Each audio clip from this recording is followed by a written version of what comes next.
Good morning. This Bible reading today is going to be for January the 28th, 2022. And I'm going to be reading the Old Testament, Genesis 29,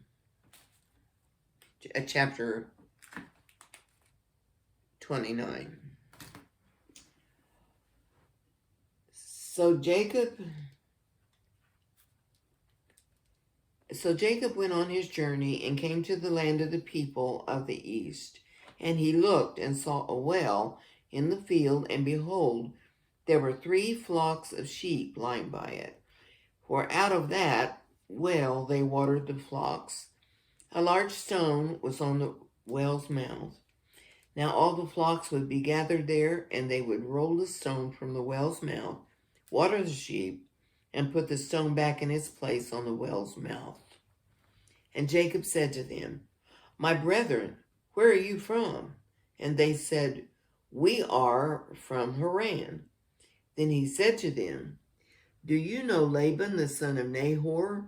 And they said, We know him. So he said to them, Is he well? And they said, He is well. And look, his daughter Rachel is coming with the sheep. Then he said, Look, it is still high day.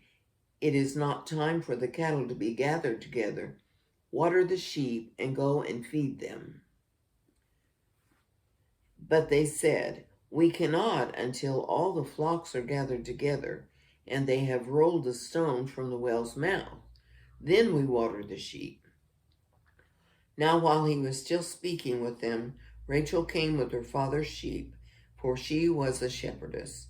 And it came to pass when Jacob saw Rachel, the daughter of Laban his mother's brother, and the sheep of Laban his mother's brother, that Jacob went near and rolled the stone from the well's mouth and watered the flock of Laban his mother's brother.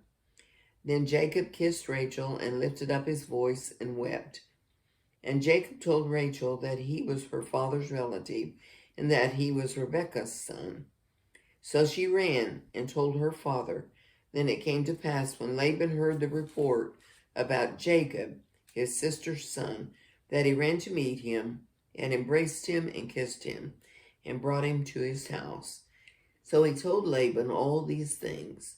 And Laban said to him, Surely you are my bone and my flesh. And he stayed with him for a month. Then Laban said to Jacob, Because you are my relative, should you therefore serve me for nothing? Tell me, what should your wages be? Now Laban had 2 daughters. The name of the elder was Leah, and the name of the younger was Rachel. Leah's eyes were delicate, but Rachel was beautiful of form and appearance. Now Jacob loved Rachel, so he said, I will serve you 7 years for Rachel, your younger daughter. And Laban said, It is better that I give her to you than that I should give her to another man. Stay with me. So Jacob served 7 years for Rachel, and they seemed only a few days to him because of the love he had for her. Then Jacob said to Laban, Give me my wife, for my days are fulfilled, that I may go into her. And Laban gathered together all the men of the place and made a feast. Now it came to pass in the evening that he took Leah, his daughter, and brought her to Jacob, and he went in to her. And Laban gave his maid Zilpah to his daughter Leah as a maid. So it came to pass in the morning that, behold, it was Leah, and he said to Laban, What is this you have done to me? Was it not for Rachel that I served you? Why then have you deceived me? And Laban said, It must not be done so in our country to give the younger before the firstborn. Fulfill her week, and we will give you this one also for the service which you will serve with me still another 7 years. Then Jacob did so, and fulfilled her week, so he gave him his daughter Rachel as wife also. And Laban gave his maid Bilhah to his daughter Rachel as a maid. Then Jacob also went into Rachel, and he also loved Rachel more than Leah. and he served with Laban still another 7 years.